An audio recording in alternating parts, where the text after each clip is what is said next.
حکومت میں بیٹھے ہیں خصوصی طور پر سنیں کہ اسلامی نظام کیسے ہوتا ہے۔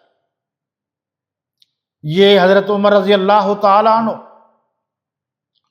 تشریف لے گئے جہاں اونٹ چر رہے تھے، وہاں چیکنگ کی تو ان میں سے ایک اونٹ ذرا موٹا صحت مند نظر آیا۔ پوچھا یہ اونٹ کس کا ہے؟ تو جواب ملا آپ کے بیٹے عبداللہ کا ہے۔ ان کو بلایا گیا، پوچھا بیٹا یہ اونٹ آپ کا ہے؟ انہوں نے کہا جی یہ اونٹ میں نے لیا ہے، اپنے پیسوں سے لیا ہے، اور پہلے یہ اونٹ بڑا کمزور تھا، اب ماشاءاللہ چراگاہ جو ہے اچھی ہے، اس وجہ سے یہ موٹا تازہ ہو گیا ہے، میں نے کہا بیچوں گا، کچھ 4 پیسے مجھے مل جائیں گے۔ امام عدل و حریت، استقلال و استقامت کے بے تاج بادشاہ حضرت فاروق اعظم رضی اللہ عنہ نے فرمایا بیٹا جب امیر المومنین کے بیٹے کا اونٹ آئے گا تو سارے تو اس کا خیال رکھیں گے، اور یہ تو سرکاری چراگاہ ہے، ہماری تو نہیں ہے، اور پھر وہ اس کی زیادہ خیریت یا وہ اونٹ کا زیادہ احساس کریں گے، ان کو زیادہ اچھی خوراک دیں گے، کھلائیں گے پلائیں گے، تو اونٹ تو موٹا ہو جائے گا، تو پھر میں انصاف کیسے دوں گا؟ حق تھا عوام کا، اور میرے بیٹے کا اونٹ عوام کی چراگاہ میں چرتا رہے۔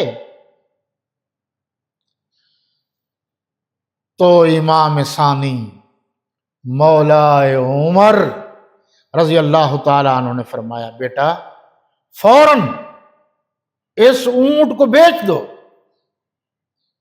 جو رقم آپ نے خرچ کی تھی وہ رکھ لو، جو اوپر والی رقم ہے وہ بیت المال میں جمع کراؤ، کہ وہ تمہاری نہیں ہے، وہ عوام کی۔ فرماتے ہیں حضرت عمر رضی اللہ عنہ کو دور تھا، کچھ ساتھی گرفتار ہو گئے۔ کون کہہ رہے ہیں؟ حضرت عبداللہ بن حذافہ بھی کہتے ہیں، سہمی رضی اللہ تعالیٰ عنہ۔ ان میں سے دیکھا، ہرقل نے دیکھا کہ بہت سارے لوگ ہیں، مگر ان میں سے ایک نوجوان بڑا خوبصورت ہے، بڑا سمجھدار لگ رہا ہے، اس کو بلایا، بیٹا میرے پاس آؤ، میرا نام ہرقل ہے، میرا کیسر میرا لقب ہے۔ کیا تھے کہ بادشاہ وقت بلا رہا ہے، میں پیشکش کرتا ہوں، کیا کہ آدھا ملک بھی دے دوں گا، بیٹی بھی دے دوں گا، لیکن کلمہ چھوڑ، جو چاہو وزیر خارجہ بنا دوں، جتنی چاہو مالی امداد کر دوں۔ حضرت عبداللہ بن حذافہ سہمی رضی اللہ عنہ فرماتے ہیں دوبارہ کہو کیا کہا؟ اس ہرقل نے دوبارہ اپنی بات کو دہرایا، حضرت ام حسبتم ان تدخلوا الجنۃ ولما یعلم اللہ، جو آپ نے آیت ابھی دیکھ رہے ہیں، یہ اس کی تفسیر ہے۔ فرمایا دوبارہ کہو، اس نے دوبارہ دہرایا،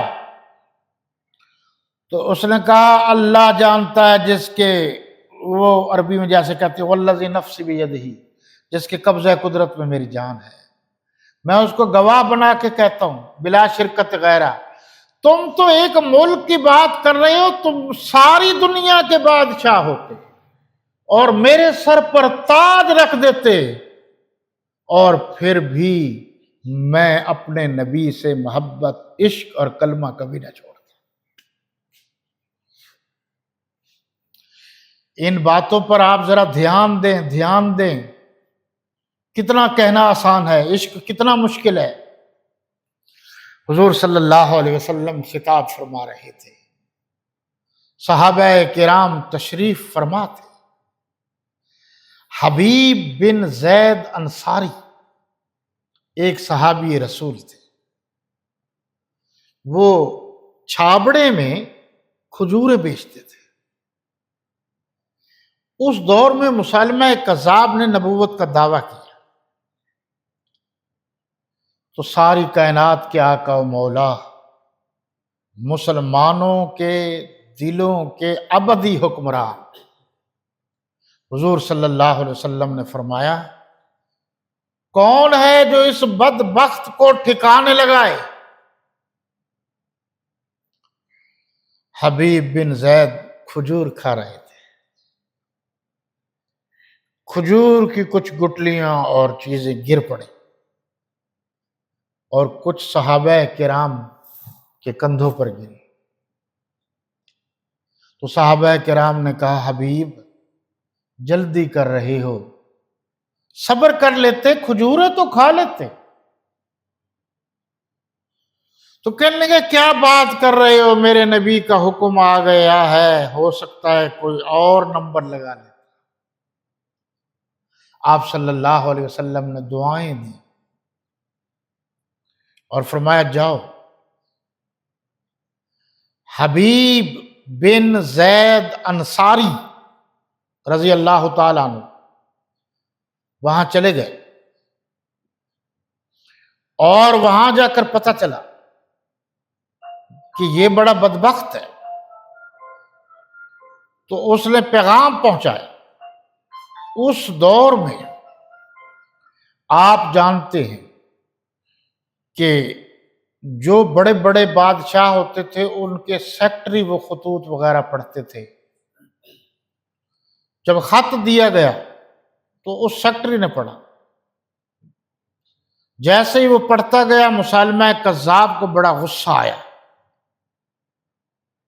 کہ اللہ کے نبی نے لکھا، آپ جھوٹے ہیں، آپ کذاب ہیں، آپ نبی نہیں ہیں، باز آ جاؤ۔ دیکھو دو لفظی بات ہے، آپ جھوٹے ہیں، آپ کذاب ہیں، آپ نبی نہیں ہیں، نبی میں ہی ہوں۔ تو پتہ چلا کہ اس دور میں بھی ایسے بدبخت تھے جو میرے نبی کو پسند نہیں کرتے تھے، اپنی نبوت کا ڈھونگ رچانے کی کوشش کرتے تھے۔ مسیلمہ بن کذاب نے کہا کہ آپ واپس چلے جاؤ، کون لایا یہ خط؟ اس نے کہا، میں لایا، ورنہ میں آپ کے ٹکڑے ٹکڑے کر دوں گا۔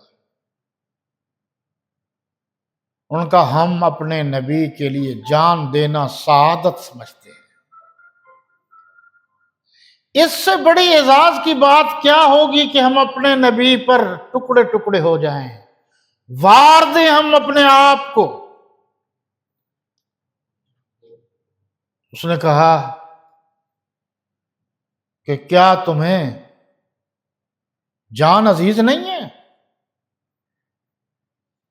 حبیب نے کہا، حبیب، حبیب مانا بھی دوست ہے، مجھے جان تو بڑی عزیز ہے، لیکن ہم تو صبح شام اللہ کے نبی کی عظمت و عفت و ناموس کے لیے جان قربان کرنے کے لیے، عاشق صادق ہونے کے لیے اللہ سے دعائیں مانگتے ہیں، اے اللہ ہمیں شہادت نصیب کر۔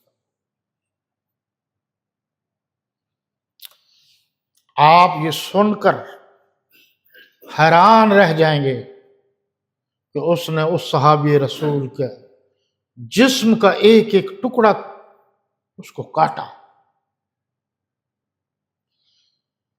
کہیں تیر مارا، کہیں برچی ماری، کہیں تلوار ماری، اور ایک اتنا بڑا ظالم تھا وہ کہ ایک حصہ کاٹتا اور پھر کہتا کہ بتا اب پیغام لائے گا، چھوڑ رہا ہے کہ نہیں، میری نبوت کو مان لے۔ مسلمہ کذاب نے کہا جان بچ جائے گی۔ اس نے کہا کہ جان تو آنی جانی ہے۔ پھر اگلا حصہ یوں چھوٹے چھوٹے ٹکڑے کر کے اس کو شہید کر دیا، مگر صحابی رسول کا جب تک جسم کا آخری ٹکڑا باقی رہا اس نے یہ نہیں کہا کہ میں نبی کا نہیں۔ کہنا آسان ہے، کرنا مشکل ہے۔ یہ خبر پہنچی تو صحابہ کرام رضوان اللہ تعالی علیہ اجمعین کی دھاڑیں نکل گئیں۔ اللہ کے نبی صلی اللہ علیہ وسلم نے فرمایا میرے حبیب تو واقعی حبیب تھا۔ اب یہ تو جو سمجھتے ہیں الفاظ کو ان کو زیادہ مزہ آئے گا۔ میرے حبیب تو واقعی حبیب تھا کہ تو نے جو کہا وہ کر کے دکھا۔ تو قرآن بتا رہا ہے کہ جنت اتنی آسان نہیں۔ ایک اور صحابی رسول تھے، میں تھوڑا سا بس سنا دیتا ہوں، وقت اجازت نہیں دے رہا۔ ایک تھے، ان کا نام تھا حضرت خبیب بن عدی انصاری رضی اللہ تعالیٰ عنہ، کو کافروں نے سولی پر چڑھانے کا پروگرام بنا لیا۔ اس وقت جو ابو سفیان تھے وہ مسلمان نہیں ہوئے تھے، اور مکہ مکرمہ کی جو سرداری وغیرہ تھی وہ ابو سفیان کے پاس تھی۔ انہوں نے کہا جی بتائیے۔ سردار نے کہا ایک لفظ کہہ دو، اور وہ یہ ہے کہ تیری رہائی کا میں ذمہ لیتا ہوں، لیکن یہ لفظ کہو کہ آج میری جگہ محمد صلی اللہ علیہ وسلم کو سولی پر چڑھایا جاتا تو کیا اچھا ہوتا۔ مطالبہ دیکھو۔ اس نے کہا چاچا جی کیا کہہ رہے ہو، میں یہ سوچ بھی نہیں سکتا کہ جس جگہ سولی پر میں لٹکایا جاؤں وہاں حضور صلی اللہ علیہ وسلم کو لٹکایا جائے۔ میری یہ سوچ بھی جو ہے یہ بھی کفر کے دائرے میں آ جائے گی۔ فرمایا کہ بیٹا، کس نے کہا؟ یہ ابو سفیان نے۔ اپنی سولی کے بدلے میں یہ دو لفظ سستے ہیں، آسان ہیں، تو ان کا میں تو یہ بھی برداشت نہیں کر سکتا کہ تم تو سولی کی بات کر رہے ہو کہ میرے آقا صلی اللہ علیہ وسلم کے جسم اطہر میں پاؤں میں کوئی کانٹا بھی چبھے میں وہ بھی برداشت نہیں کر سکتا۔ اب یہ ساری باتیں جو میں نے عرض کی ہیں، اتنی تکلیفوں اور مصیبتوں کے باوجود جنت کے حقدار صحابہ نہیں ہیں، جنہوں نے اتنی قربانیاں دیں، تن من دھن۔ آپ کے ملتان میں صحابہ کرام آئے تو پیچھے گھر بار چھوڑ کے آئے ہیں نا۔ کبھی آپ اس موضوع پر ریسرچ کریں۔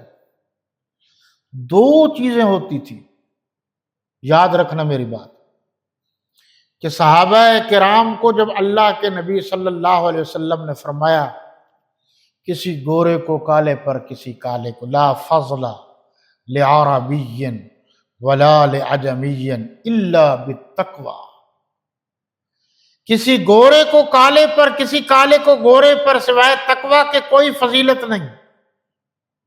اور فرمایا الیوم اکملت لکم دینکم واتممت علیکم نعمتی ورضیت لکم الاسلام دینا۔ پھیل جاؤ پوری دنیا میں۔ اب بہت سارے لوگ بات کرتے ہیں، آپ ذرا نشانیاں دیکھیں، میں صرف آپ کو دو نشانیاں بتا رہا ہوں۔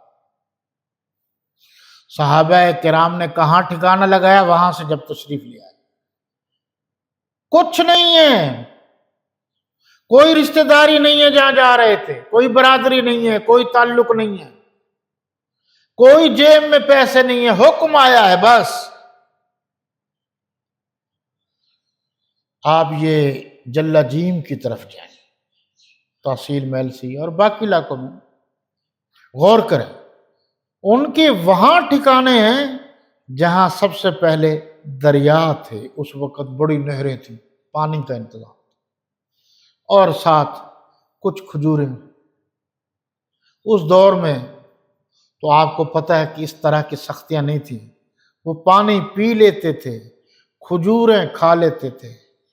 جنہوں نے میرے نبی کے لیے سب کچھ چھوڑ چھاڑ دیا، تن من دھن قربان کر دیا، کھجوریں کھا کر پانی پی کر گزارا کیا، تو وہ جنت کے حقدار نہیں ہیں؟ اس لیے اس پر توجہ دیجیے، بار بار توجہ دیجیے، پھر ان کی ایک ایک قربانیوں کو سامنے رکھیے۔ اللہ آپ کا، میرا اور تمام مسلمانوں کا حامی و ناصر ہو۔ حیات باقی، ملاقات باقی، وما علینا الا البلاغ۔